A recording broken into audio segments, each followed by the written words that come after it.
Now to the wildfires raging in the West, which have killed at least 33 people, with dozens of others missing and tens of thousands more forced to flee their homes in California, Oregon, and Washington. Joining us from Ashland, Oregon, NBC News national correspondent Miguel Almaguer. Miguel, what is the latest this morning? Well, Mika, this is the aftermath of that unfolding situation you were talking about. Thousands of people have lost their homes. Tens of thousands have been forced to evacuate.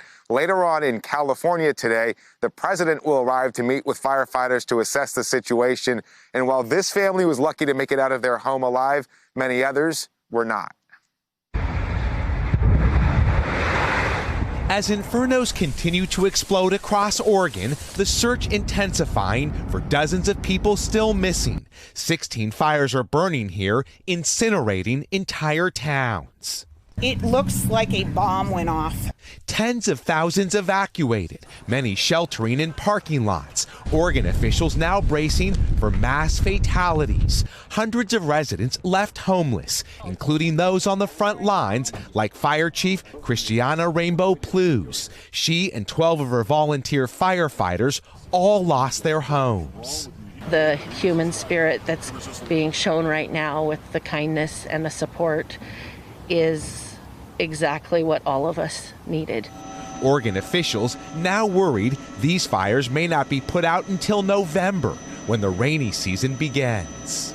Wildfires also burning across much of Washington state and California, home to 28 blazes, including the North Complex fire, which leveled the town of Berry Creek. For Steve Peterson and Leslie Porteous, this has been a 2-year trauma. PTSD is bad. It's terrible.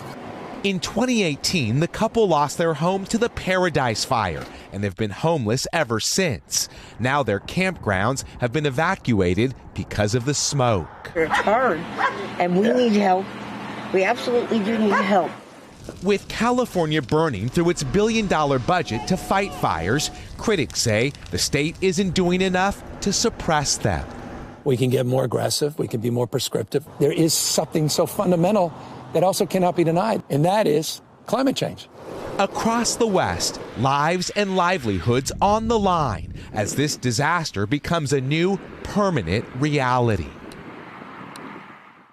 In addition to all of the homes that have been lost, another disaster is unfolding all across the West Coast. The air quality here is awful, all the way from Southern California to the Washington border. Smoke shrouds the entire region here, and it is toxic for so many who are breathing it every day. Mika, back to you. NBC's Miguel Almaguer, thank you very much.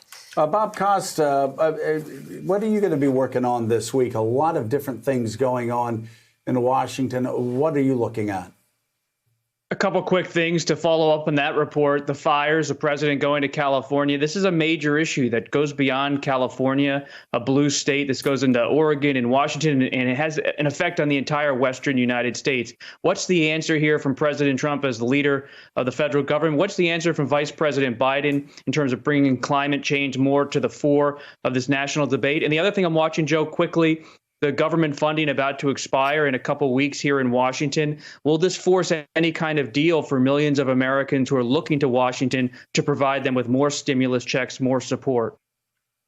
Robert Costa, thank you very much. And still ahead on Morning Joe, the authors of the new book, After Trump, 2 top lawyers on how to reconstruct the presidency after the damage caused by this president.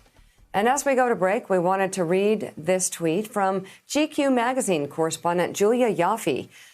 She's often on our show. She tweeted this yesterday afternoon, quote, "Today is the beginning of week 5 of my having COVID-19.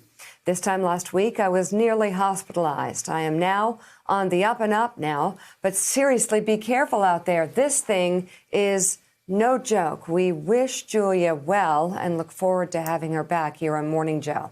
You're watching Morning Joe. We'll be right back. Thanks for checking out MSNBC on YouTube, and make sure you subscribe to stay up to date on the day's biggest stories. And you can click on any of the videos around us to watch more from Morning Joe and MSNBC. Thanks so much for watching.